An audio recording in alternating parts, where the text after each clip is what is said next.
முன்னெல்லாம் காலையில எந்திரிச்சதும் பேப்பர் படிக்கிறது ஒரு வழக்கம், அப்படித்தானுங்க? நமக்கு இல்லைனாலும் அந்த காலத்தவங்களுக்கு வீட்டுக்கு வீடு போயிட்டு பேப்பர் போடுறதே ஒரு தொழிலா பண்ணிட்டு வந்தவங்க நிறைய பேர் இருக்காங்க. நாம சினிமால எல்லாம் பார்த்திருப்போமே, அது மாதிரி தாங்க.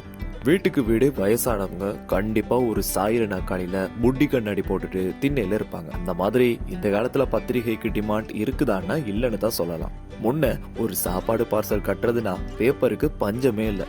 ஆனா இப்போ என்ன பாடு! பேப்பர் படிக்கிறது ஒரு சூப்பரான விஷயம். ஆனா இப்போ அதெல்லாம் படிச்சா ட்ரெண்டிங்ல இல்லைன்னு நம்மள பழசாக்கிடுவாங்க. ஏங்க, உங்களுக்கு விஜய் பேப்பர் ஞாபகம் இருக்கா? வாரம் புதன்கிழமை தொடர்ச்சியா 10 வருஷம் வாங்கின காலமெல்லாம் எனக்கு இருக்கு. அதுல கடைசி பக்கத்துல வர காஸ்மிக் கதைகள் செம்ம இன்ட்ரெஸ்டிங். அது ஒரு சீரியல் டிராமா மாதிரி. இப்போ அந்த பத்திரிகை அச்சு பண்றதுலன்னு நினைக்கிறேன். மோஸ்ட்லி ஒரு பேப்பர் வாங்கினா நடுப்பக்கம் தானேங்க நமக்கு ஹைலைட்டு. சினிமா ரசிகர்கள் ஆச்சு நாம பேப்பருக்கு சித்திரம் கவிதைன்னு போட்டுட்டு கிழமை கணக்குல காத்திருந்து அது அச்சாகி வரும்போது இருக்கிற அந்த பெருமை, அதையும் யாராவது பார்த்துட்டு வந்து சொல்லும் போது அப்படி இருக்கும். பெரியவங்க பொதுவா பேப்பர்ல போடுற நியூஸ் உண்மையானதுன்னு சொல்றாங்க.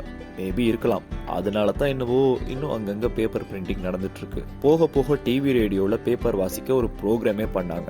காலையிலே போகும், பார்த்திருக்கீங்களா?